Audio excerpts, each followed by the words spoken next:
चलिए,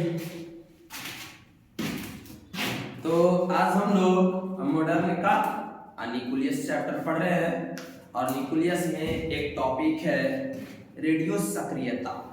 आज हिंदी में पढ़ लेते हैं, बहुत इंग्लिश में पढ़े हैं और बहुत इंग्लिश में पढ़ाते भी रहते हैं, तो आज हिंदी में ही पढ़ लेते हैं। तो टॉपिक का नाम है रेडियो सक्रियता। सभी को समझेंगे बढ़िया से, है ना, क्योंकि चैप्टर बड़ा इंपॉर्टेंट है ना, रेडियो सक्रियता। आप लोग भी जरा बना रहिएगा, ध्यान दें। और इसी को अंग्रेजी में कहते हैं रेडियो एक्टिविटी, है ना, रेडियो एक्टिविटी। ये होता क्या है छोटे, समझेंगे। कोई न्यूक्लियस, वो न्यूक्लियस जो अनस्टेबल होता है ना, और जो होता है अनस्टेबल, और वो अनस्टेबल कब होगा, जब number of neutron greater than number of proton हो जाएगा, है ना। जब इस प्रकार से होगा तो ऐसे में हम आपको एक एग्जांपल बताए थे, नाम सुने होंगे, यूरेनियम। क्या चीज? यूरेनियम। उससे बताए थे आप लोगों को यूरेनियम को हम संकेत में यू बोलेंगे और एटॉमिक नंबर 92 होता है और मास नंबर 238 होता है। ऐसा अवस्था में क्या होता है, इसमें प्रोटॉनों की संख्या, दैट मींस परमाणु संख्या तो हो जाएगा 92, लेकिन अगर नंबर ऑफ निकालना चाहिए न्यूट्रॉन, तो नंबर ऑफ न्यूट्रॉन के लिए क्या बताया था आप लोग को, a-z, यानी मास नंबर में से हम लोग घटा देंगे। किसको घटा देंगे बच्चों? परमाणु संख्या को। चलिए, तो मास नंबर कितना, 238 माइनस परमाणु संख्या कितना, 92। ऐसा अवस्था में इस यूरेनियम में न्यूट्रॉनों की संख्या कितना हो जाएगा बच्चों, 146। कितना हो जाएगा? 146। तो देखिए, तो यहाँ पर थोड़ा ध्यान दीजिएगा, प्रोटॉनों की संख्या कितना है बच्चों, 92। न्यूट्रॉनों की संख्या कितना बता रहा, बिल्कुल हाँ 146। कहीं न कहीं न्यूट्रॉन जो है वो greater than number of proton. जब इस प्रकार से हो जाएगा तो ये न्यूक्लियस अनस्टेबल हो जाता है, और अनस्टेबल होने के कारण ये इसमें क्षयित होता है, यानी डिसइंटीग्रेट होता है, और यहाँ से अल्फा, बीटा और गामा निकलता है।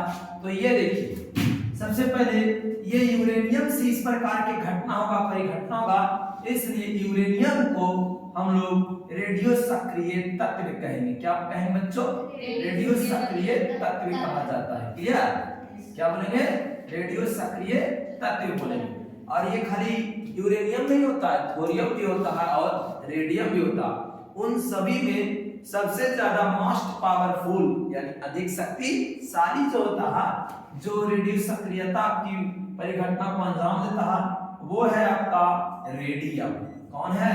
रेडियम है, जो मोस्ट पावरफुल है। क्लियर?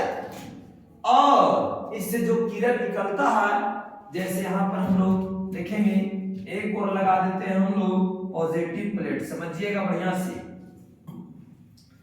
एक ओर लगा देते हैं पॉजिटिव प्लेट और दूसरे ओर क्या लगा देते हैं, निगेटिव प्लेट। ऐसा, चलिए ये निगेटिव लगा देते हैं छोटे, है ना, और एक तरफ उसके जस्ट अपोजिट साइड में पॉजिटिव प्लेट लगा देते हैं। क्लियर? और यहां से हम ले चुके हैं रेडियो सक्रिय तत्व। क्लियर? और ये रेडियो सक्रिय तत्व देखिए, जैसे इसमें डिसइंटीग्रेट होगा, क्षयित होगा, तो यहां से निकलना शुरू होगा। कौन निकलना शुरू करेगा? Alpha, beta, gamma. चलिए, तो एक पहले बताइए, हम जो है राइट साइड में रखे हुए कौन सा प्लेट? बिल्कुल ऋणावेशित है। ऋणावेशित प्लेट जो है किस प्रकार के कणों को अपनी ओर आकर्षित करेगा? बिल्कुल पॉजिटिव को करेगा। तो ये पॉजिटिव जो होता है उसका नेचर वो किस पर होता है पता है? और वो होता है आपका अल्फा कण पर। अल्फा का जो नेचर होता है वो पॉजिटिव होता है। और ये देखिए जस्ट उसके अपोजिट साइड में हमने प्लेट रखा, वो धनावेशित है। क्या है? धनावेशित। ऐसे में ये जो है अपने से जस्ट अपोजिट वाला को अपनी ओर अट्रैक्ट करेगा, करेगा कि नहीं? और वो अट्रैक्ट करेगा तो ये है ऑलरेडी प्लेट, धनावेशित करेगा ऋण आवेशित को, और ऋण आवेशित होता है बीटा कण। किसका होता है बच्चों? बीटा कण। क्लियर? और एक किरण ऐसा भी है जो ना ही पॉजिटिव प्लेट उसे अट्रैक्ट कर सकता और ना ही नेगेटिव प्लेट। ऐसा अवस्था में वो सीधे निकल करके जाता है जिस पर कोई आवेश नहीं होता है, और वो कहलाता है गामा किरण। कौन किरण? गामा किरण। बिल्कुल गामा किरण। तो आइए इन चीजों को हम लोग बारीकी से जानते हैं, डिटेल से डिस्कस करते हैं। This is most important question for Bihar board. एक इंपॉर्टेंट है, यहां से आपका अल्फा बीटा गामा से ऑब्जेक्टिव, शॉर्ट एंड लॉन्ग तीनों टाइप का क्वेश्चन आपको देगा, समझे ना? तो आइए हम लोग बात करते हैं। तो ये सब आप लोग को समझ में आ गया होगा। इसको हम लोग थोड़ा सा हटाते हैं, थोड़ी सी स्टार्ट से बताते हैं, और हम लोग आज बात करेंगे सीधे सीधे कहां, किसकी बात करेंगे बताओ? बिल्कुल अल्फा कण की बात करेंगे, बीटा की बात करेंगे, गामा की बात करेंगे। क्लियर? आइए तो हम लोग स्टार्ट करते हैं। सबसे पहला स्टार्ट करते हैं हम लोग, जिसका नाम है ना, जिसका क्या नाम है? अल्फा कण का गुण या विशेषताएं। गुण कही विशेषता कही सबसे क्लियर। और कट रहा है छोटे? हाँ नहीं आ रहा, और रेड वाला नहीं दिख रहा, ग्रीन यूज करते हैं। तो अल्फा कण यानी properties of alpha particle, properties of alpha particles. चलिए ध्यान दीजिएगा, है ना? अल्फा पार्टिकल्स का आज हम प्रॉपर्टीज की बात करें। प्रॉपर्टीज क्या दे, विशेषता क्या दे, सेम बात है। क्लियर? कोई दिक्कत नहीं होती। आइए तो एक एक करके हम लोग जानते हैं। तो पहला स्टार्ट किया जा, किसका प्रॉपर्टीज बच्चों? अल्फा कण का। क्लियर? पीला वाला ठीक है जी, देखो ना दिखता है, बहुत अच्छा। स्टार्ट कर रहे हैं पहला प्रॉपर्टीज, अल्फा कण। यहां देखिए पिक्चर में, अल्फा कण को कौन अट्रैक्ट किया? Negative plate. इसका मतलब अल्फा कण पर आवेश कैसा होगा? बिल्कुल पॉजिटिव। यानी कि अल्फा कण की प्रकृति, अल्फा कण की प्रकृति, है ना? यानी nature of alpha particles, nature of alpha particle, प्रकृति जो होता है वो हीलियम, प्रकृति हीलियम आयन। कौन बच्चों? Helium ion. एक कहते हैं He plus double ion helium ions. आप लोग जाने होंगे, किसमें बताएं तो बताइए, हीलियम आयंस या डबल आयन हीलियम आयंस, इसका अल्फा पार्टिकल्स बोले थे। पिछले चैप्टर में एक टर्म में बताए थे, रदरफोर्ड अल्फा पार्टिकल का एक्सपेरिमेंट में रदर साहब क्या किए थे, एक पतला सोने का चादर लिए थे और उसके ऊपर अल्फा पार्टिकल से बौछार करवाए थे, बम्बार्डेड करवाए थे। तो बहुत सारा परिवर्तन देखने के लिए मिला था। आइए आज आगे बढ़ते हैं। तो इसी में है पहला, अल्फा कण का प्रकृति हीलियम आयंस के जैसा, हीलियम आयंस के जैसा होता है, हीलियम आयंस के जैसा होता है। पहला बात समझे? चलिए तो प्रकृति कैसा हुआ पता चला? बिल्कुल हीलियम आयंस के जैसा है और ये धनावेशित है। इसके बाद दूसरा गुण इसमें समझिएगा, ये जो होता है छोटे इसका, वो चार्ज की अगर बात किया जाए हीलियम आयंस का, तो इस पर देख रहे हैं हीलियम तो है लेकिन डबल आयोनाइज है ना, तो यहां पर लिखेंगे अल्फा कण का द्रव्यमान, अल्फा कण का द्रव्यमान, इसी को अंग्रेजी में बोलते हैं हम लोग मास। क्या बच्चों? मास। तो अल्फा कण का द्रव्यमान यानी मास जो होता है वो 4 एटॉमिक मास यूनिट, अल्फा कण का द्रव्यमान 4 एटॉमिक मास यूनिट के बराबर होता है। क्लियर? याद रखें क्या है? हीलियम है, और हीलियम का हम लोग सभी जानते हैं कितना होगा? 4 एटॉमिक मास यूनिट। चलिए आगे अगर हम लोग बात किया जाए तीसरे प्रॉपर्टीज की ओर बढ़ते हैं, तो अल्फा कण का आवेश, अल्फा कण का आवेश यानी इसी को बोलेंगे हम चार्ज, अल्फा कण का आवेश दैट मींस चार्ज कितना होता है? तो ये देखिए यहां पर कैसा है, धनावेश की ऋणावेश? धनावेश, तो +2e, e मतलब समझते हैं एक इलेक्ट्रॉन का आवेश, और प्लस है तो यहां पर नेचर बता रहा है यस, +2e के बराबर होता है। समझ में आ रहा है? चलिए बराबर होता है, बराबर होता है। क्लियर? चलिए इसके बाद हम लोग तो इस पर अल्फा कण पर आवेश कितना बच्चों? +2e। क्लियर? इसके बाद हम लोग बात करेंगे अल्फा कण, अल्फा कण का वेग यानी उसका स्पीड, उसका वेलोसिटी की बात करेंगे है ना, तो उसका जो वेलोसिटी होता है बच्चों, अल्फा कण का वेग अंग्रेजी के साथ हम लोग लिख रहे हैं, इसी को बोलेंगे वेलोसिटी। वो जानते हैं कितना होता है? 1.7 into 10 के पावर 8 मीटर पर सेकेंड टू 8 मीटर पर सेकेंड टू यानी से, है ना, से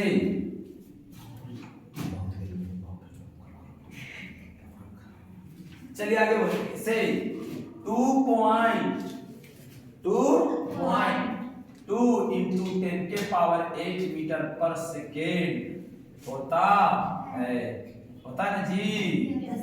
चलिए कितना होता है पता चला? बिल्कुल 1.7 speed velocity of alpha particles जो होता है 1.7 into 10 के पावर 8 मीटर पर सेकेंड से 2.2 into 10 के पावर 8 मीटर पर सेकेंड होता है, यानी रेंज है मिनिमम 1.7 मैक्सिमम 2.2। क्लियर?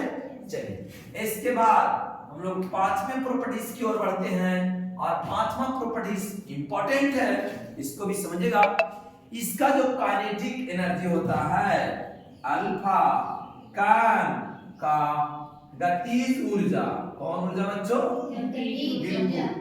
गतिज ऊर्जा, इसी को कहते हैं हम लोग काइनेटिक एनर्जी, काइनेटिक एनर्जी कहा जाता है। तो इसका जो काइनेटिक एनर्जी होता है वो सबसे अधिक होता है, सबसे अधिक होता है। तो लिखेंगे अल्फा कण का गतिज ऊर्जा सबसे अधिक होता है, सबसे बिल्कुल सबसे अधिक होता है, यानी 3 को है अल्फा बीटा गामा, 3 गुण है, उन तीनों में सबसे अगर काइनेटिक एनर्जी हाईएस्ट कहे या ग्रेटेस्ट कहे तो वह किसका होता है? अल्फा कण का। क्लियर? एक और बात देख रहे हैं कि यहाँ पर आप लोग देख रहे हैं कि इसका आयन +2 है, तो आयनिक क्षमता आयोनाइजिंग पावर भी सबसे अधिक होता है। लिखेंगे अल्फा कण का आयनिक क्षमता, आयनिक क्षमता, आयनिक क्षमता, इसी को क्या बोलेंगे अंग्रेजी में बच्चों? बिल्कुल आयोनाइजिंग पावर।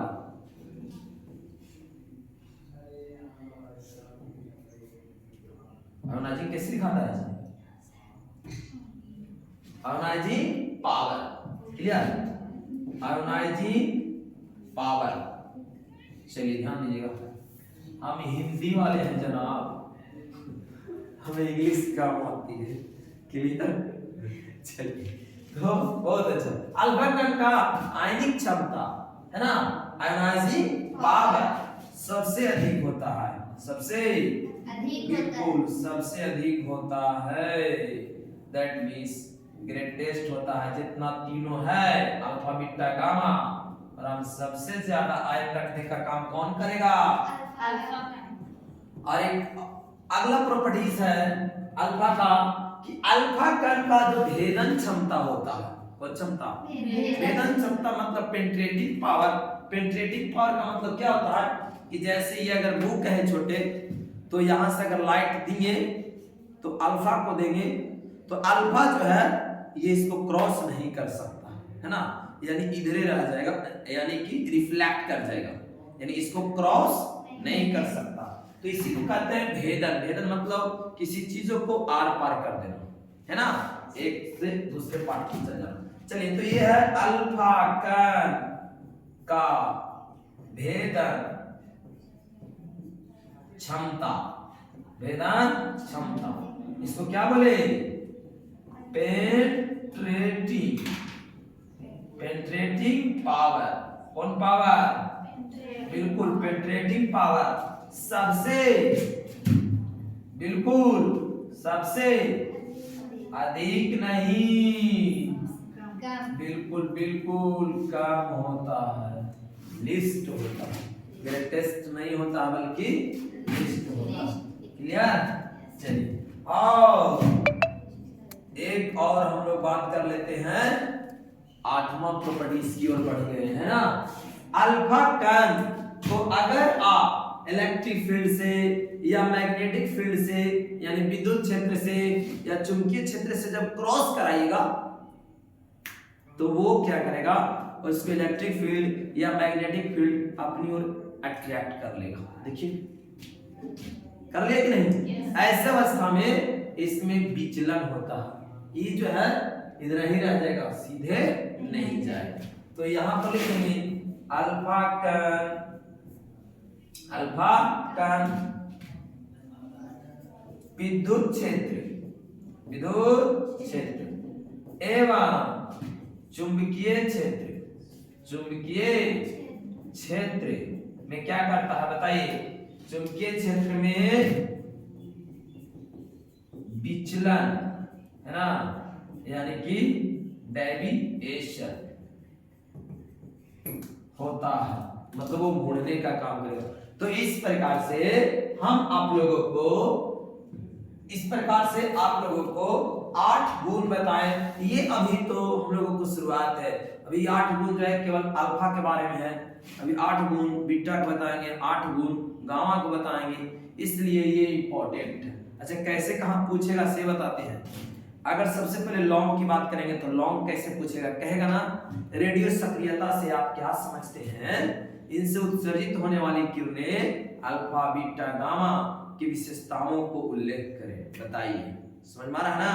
तो आपको अल्फा के बारे में 8 गो, गामा के बारे में 8 गो, बीटा के विषय में 8 गुण, रेडियो एक्टिविटी के विषय में ना तो आपको लॉन्ग टाइप है। क्लियर? ये लॉन्ग। अब शॉर्ट कैसे पूछेगा? तो शॉर्ट ऐसे पूछेगा कि अल्फा कण के किन्हीं 5 विशेषता को बताइए। सिर्फ अल्फा के पूछा और कै को पूछा? 5।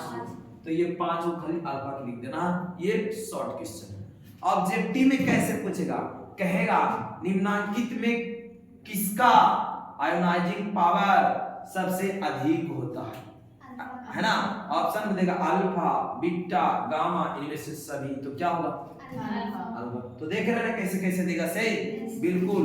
हम आपको लाइव आएंगे तो उसमें बताएंगे, पूरा क्वेश्चन बैंक को हम डील करवा देंगे इस चैप्टर का, मतलब स्कैन करके बोर्ड पर लाएंगे, पूरा हो जाएगा। ठीक है, मेरे पास फोटो खींचिए। चलिए तो ये जो है आप लोगों को बताएं किसके बारे में बच्चों? अल्फा के बारे में। आइए अब थोड़ी सी हम लोग बात करते हैं गामा के बारे में। पहले बात कर लेते हैं किसके बारे में? जी सर, गामा के बारे में बात कर लेते हैं। ठीक, चलिए वो अभी है, टेंशन लेना नहीं, अभी थोड़ा सा उसको पर्दे के पीछे ले लिए। ठीक, अब हम लोग अगले का शुरू करते हैं ना। अब जो अभी पढ़ा है अल्फा, उसका जस्ट उल्टा होता है गामा। ऐसा हमें पढ़ाना चाहिए था बीटा, लेकिन बीटा को अभी थोड़ा सा देर से पढ़ाएंगे, इस टॉपिक के बाद पढ़ाएंगे, क्योंकि बीटा का जो गुण है, विशेषताएं हैं, वो अल्फा और गामा के बीच में है। इसलिए जब दोनों को जान लीजिएगा, यानी अल्फा भी जान लीजिएगा, गामा भी जान लीजिएगा, तो बीच वाले को आसानी से लिख दीजिएगा, है ना। चलिए तो आइए हम लोग किसकी बात करने जा रहे हैं? बिल्कुल, आज हम लोग गामा, और इसको कण नहीं कहा जाता, इसको कौन सी कहा जाता है? किरण। कण और किरण में फर्क होते हैं, बस सुन रहा। तो ये जो है हम लोग अभी इसकी बात कर लेते हैं, ठीक। गामा किरण, गामा किरणों की विशेषताएं या तो गुण कह दीजिए, है ना। इसी को बोलेंगे हम लोग प्रॉपर्टीज ऑफ बिल्कुल गामा रेज, क्लियर। ये देखिए पार्टिकल्स, देखिए अल्फा को पार्टिकल्स कह रहे हैं, बीटा को भी पार्टिकल्स कह रहे हैं, यानी कण कह रहे हैं, लेकिन गामा को कण नहीं कह रहे हैं, उसको रेज कह रहे हैं। क्यों? क्योंकि इसका जो नेचर होता है लाइक एज इलेक्ट्रोमैग्नेटिक वेव्स। मतलब नहीं समझे होंगे, मतलब एकदम सिंपल भाषा में समझो, यह एक तरह का लाइट है। क्या है? लाइट। तो लाइट के पास बोलिए, आप ही लोग बताइए, मास होगा?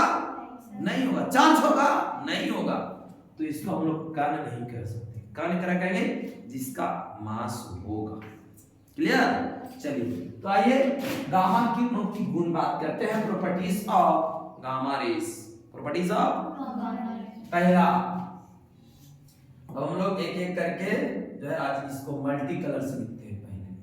पहला गामा, देख रहे थे जब हम लोग प्लेट लगाए थे पॉजिटिव नेगेटिव, तो अभी आप लोग देखे थे जो बीच से निकल गया था, है ना, वो बीच से निकलने वाला कोई और नहीं बल्कि कौन था?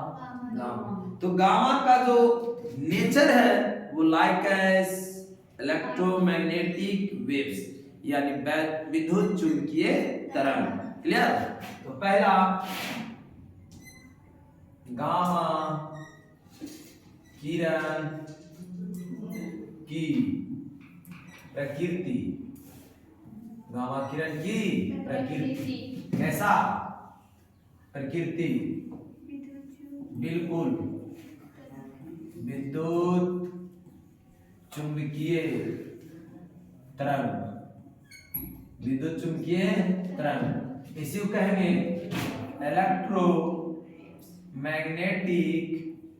वेव्स, इलेक्ट्रोमैग्नेटिक वेव्स, विद्युत चुंबकीय तरंग, विद्युत चुंबकीय के जैसा होता, समझ गए? पहला किसके जैसा? हाँ, विद्युत चुंबकीय तरंग के जैसा होता है इसका नेचर से ही आगे कहानी शुरू करते हैं, और दूसरा इसका चार्ज बताते हैं, है ना। गामा किरण जो होता है बच्चों वो उदासीन होता है। गामा किरण क्या होता है? उदासीन, बिल्कुल, यानी इसके पास कोई आवेश नहीं होता। तो गामा किरण कैसा होता है बच्चों? बिल्कुल उदासीन होता है, दैट मीन्स बिल्कुल न्यूट्रल है। क्या है? उदासीन होता है। अब उदासीन होता है अर्थात हम लिख देंगे, अर्थात क्या लिख देंगे? अर्थात इसके पास कोई आवेश नहीं होता है, कोई आवेश नहीं होता है, कोई आवेश, दैट मीन्स चार्ज लेस होता है। कैसा होता है? चार्ज लेस, क्योंकि ये लाइट थोड़ी ना चार्ज होता है, उसमें नहीं होता है। चलिए आगे बढ़ते हैं हम लोग इसकी बात को, और तीसरे गुण की ओर बोलेंगे। तीसरे, गामा किरण का जो रेस्ट मास होता है, अभी जस्ट बताएं, गामा जो है ना, पार्टिकल्स नहीं कहेंगे उसको, रेज कहेंगे, है ना, किरण कहेंगे। क्यों? क्योंकि इसके पास मास नहीं होता। तो लिखेंगे गामा किरण का विराम द्रव्यमान, कौन द्रव्यमान, बिल्कुल विराम द्रव्यमान, दैट मीन्स रेस्ट मास। कौन मास बच्चों, बिल्कुल रेस्ट मास शून्य होता है। कितना होता है बच्चों, बिल्कुल शून्य होता है, दैट मीन्स जीरो होता है। कितना होता है रे, जीरो होता है। ठीक है, चलो बात करते हैं आगे। आज नहाई नहीं पड़ी, चलो आगे बढ़ते हैं। ठीक, आगे बढ़े, चलिए। तो हम लोग गामा किरण का विराम द्रव्यमान रेस्ट मास कितना होता है बच्चों, शून्य होता है। इसकी वेग की बात करते हैं, कितना चलता है। कोई बताए कि ये इलेक्ट्रोमैग्नेटिक वेव्स और electromagnetic waves that means speed of light की इक्वल होगा। तो हम लोग क्या लिखेंगे, गामा किरण की, गामा किरण की वेग है ना, गामा किरण की वेग कितना, 3 इंटू 10 के पावर 8 मीटर पर सेकेंड, अर्थात प्रकाश के चाल के बराबर। लिख देंगे, बिल्कुल, अर्थात प्रकाश की वेग के समान होता है। क्लियर, चलिए बहुत अच्छा। और सुनिए, आप जितने भी काइनेटिक एनर्जी, आयनिक क्षमता, पेनिट्रेटिंग पावर, जस्ट जो हम बताएं अभी आप लोगों को छोटे अल्फा के विषय में, वो जस्ट अल्फा का उल्टा होगा। किसका उल्टा है, गामा। क्लियर, तो बताइए, आप लोग भी बताइएगा। ठीक, बोलिए, गामा किरण की, गामा किरण की, पहले आप बताइए गामा किरण की क्या बता दीजिए, गामा किरण की गतिज ऊर्जा बताइए क्या होगा। गतिज ऊर्जा, काइनेटिक एनर्जी बोलिए, अधिक कि कम, काइनेटिक एनर्जी, गतिज ऊर्जा सबसे कम, गतिज ऊर्जा सबसे कम, यानी लेस। ग्रेटेस्ट होगा ना था जी, तब बोलते नहीं, आवाज में नहीं निकलता है।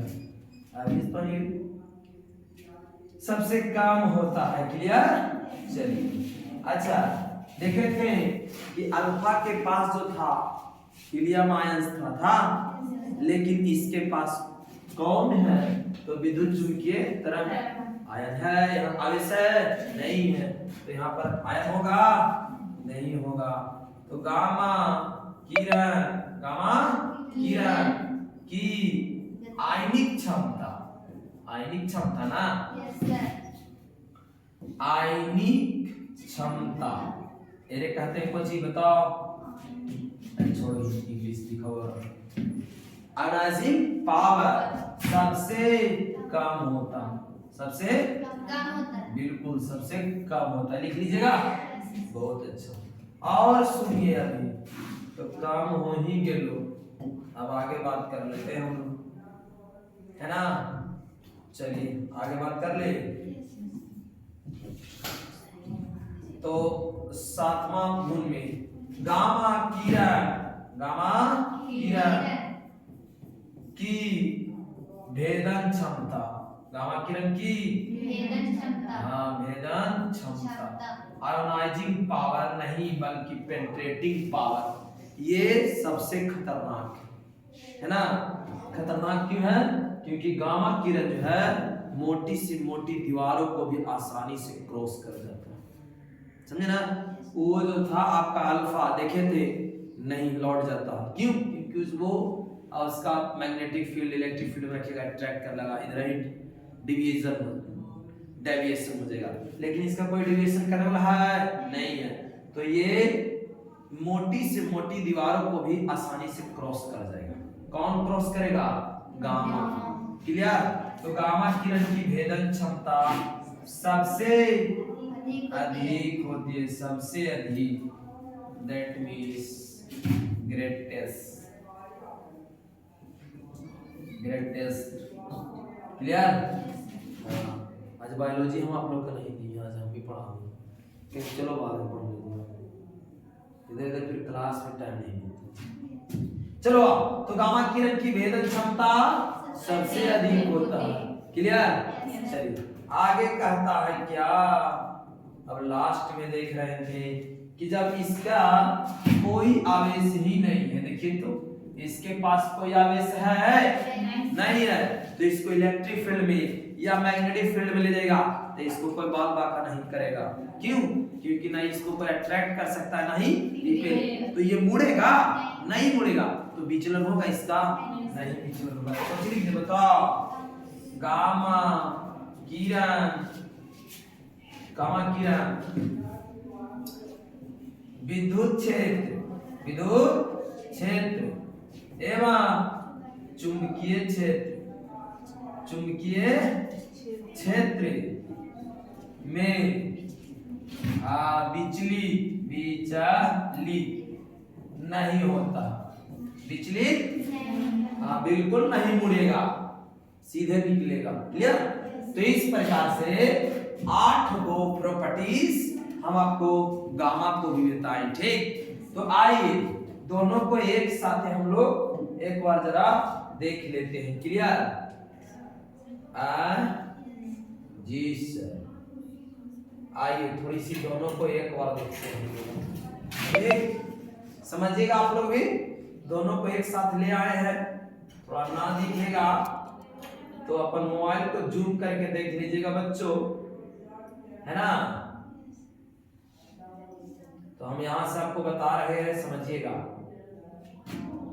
क्लियर? देखिए ये है हमारा, स्टार्ट कर जाए एक साथ दोनों को। ठीक, और ये बीच में हम लोग एक बॉर्डर बना देते हैं, ये अलग है, ये अलग। क्लियर? यहां से आइए तो आप लोग बोलिएगा और आप लोग भी मन लगा के बोलिए। ठीक, बोलिए बोलिए अल्फा कण की प्रकृति कैसा? के जैसा। क्लियर?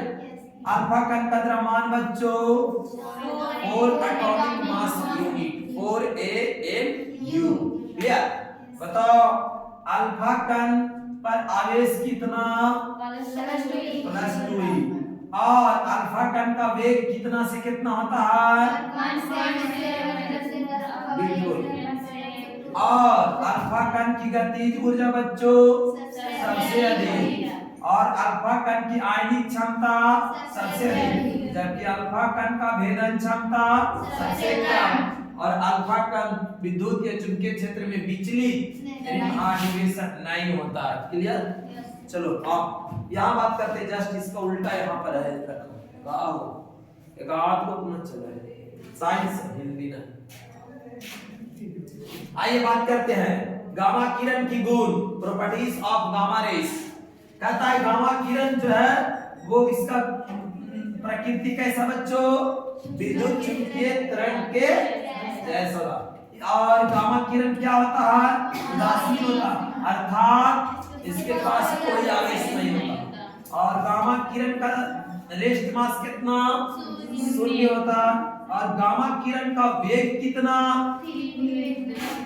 पर मीटर पर सेकेंड, अर्थात प्रकाश के चार। बिल्कुल बिल्कुल। और गामा किरण की गतिज ऊर्जा सबसे कम, आयनिक क्षमता सबसे कम, भेदन क्षमता सबसे अधिक। जस्टिस का देख रहे हैं ना, जो गामा अल्फा का कम है वो गामा का अधिक है, और ये देखे तो विचलित हो जाता है, ये विचलित नहीं होता। इस प्रकार से हम आप लोगों को 2 चीज पढ़ा दिए, अल्फा और गामा का बीच में है बीटा पार्टिकल्स, जो अल्फा और बीच में ही आएगा, इसके भी थोड़ी देर बाद हम बात करेंगे। तब तक आप लोग वेट कीजिए। चलो ये वो लिखिए पहले, है ना। चलिए दिख रहा है ना, ओके चलिए